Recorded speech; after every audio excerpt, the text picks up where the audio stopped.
హాస్పిటల్లో దీప ప్రాణాలతో కొట్టుమిట్టాడుతూ ఉంటుంది. ఇంతలో అక్కడికి జ్యోత్స్న వస్తుంది. జ్యోత్స్న రాగానే దీప అక్కడ ఉన్న కార్తీక్ అది చూసి, జ్యోత్స్న ఎవరైనా వచ్చారా బ్లడ్ ఇవ్వడానికి, నువ్వైనా ఇస్తావా జ్యోత్స్న, రా జ్యోత్స్న, దీప అక్కడ ప్రాణాలతో కొట్టుమిట్టాడుతూ ఉంది, పద జ్యోత్స్న అని చెప్పి అంటాడు. దాంతో జ్యోత్స్న అయితే, ఏంటి బావా, దీపని నేను కాపాడాలంటే నువ్వు ఒక పని చేయాలి బావా అని చెప్పి అంటుంది. అది వినగానే అక్కడ ఉన్న కార్తీక్ అయితే, నీ సంగతి నాకు తెలుసు, నువ్వు మనుషులతో ఆడుకునే రకం, ప్లీజ్ జ్యోత్స్న, అక్కడ దీప ప్రాణాలకి ప్రమాదం ఉంది, రా జ్యోత్స్న అని చెప్పి బ్రతిమలాడుతూ ఉంటాడు. అయినా సరే జ్యోత్స్న ఇలా అంటూ ఉంటుంది, సరే బావా, దీపని నేను కాపాడాలంటే నువ్వు ఒక పని చేయాలి అని చెప్పి తన కారు దగ్గరికి వెళ్ళి కొన్ని డాక్యుమెంట్స్ తీసుకుని వస్తుంది.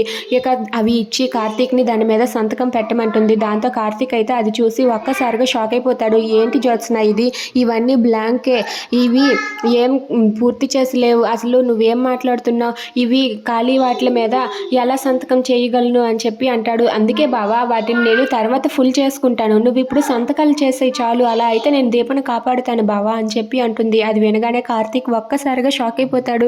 నాకు తెలుసు జ్యోత్స్న, నువ్వు ఇలాంటి దానివని, దయచేసి నేను చెప్పింది అర్థం చేసుకో జ్యోత్స్న, అక్కడ దీప ప్రాణాలకే ప్రమాదం ఉంది, నేను వీటి మీద సంతకం పెట్టలేను అని చెప్పి అంటూ ఉంటాడు. అది వినగానే అక్కడ ఉన్న జ్యోత్స్న అయితే, నువ్వు సంతకం పెడితేనే నేను దీపను కాపాడుతాను బావా, లేదంటే కాపాడను అని చెప్పి జ్యోత్స్న చెప్పేస్తుంది. Please subscribe our channel.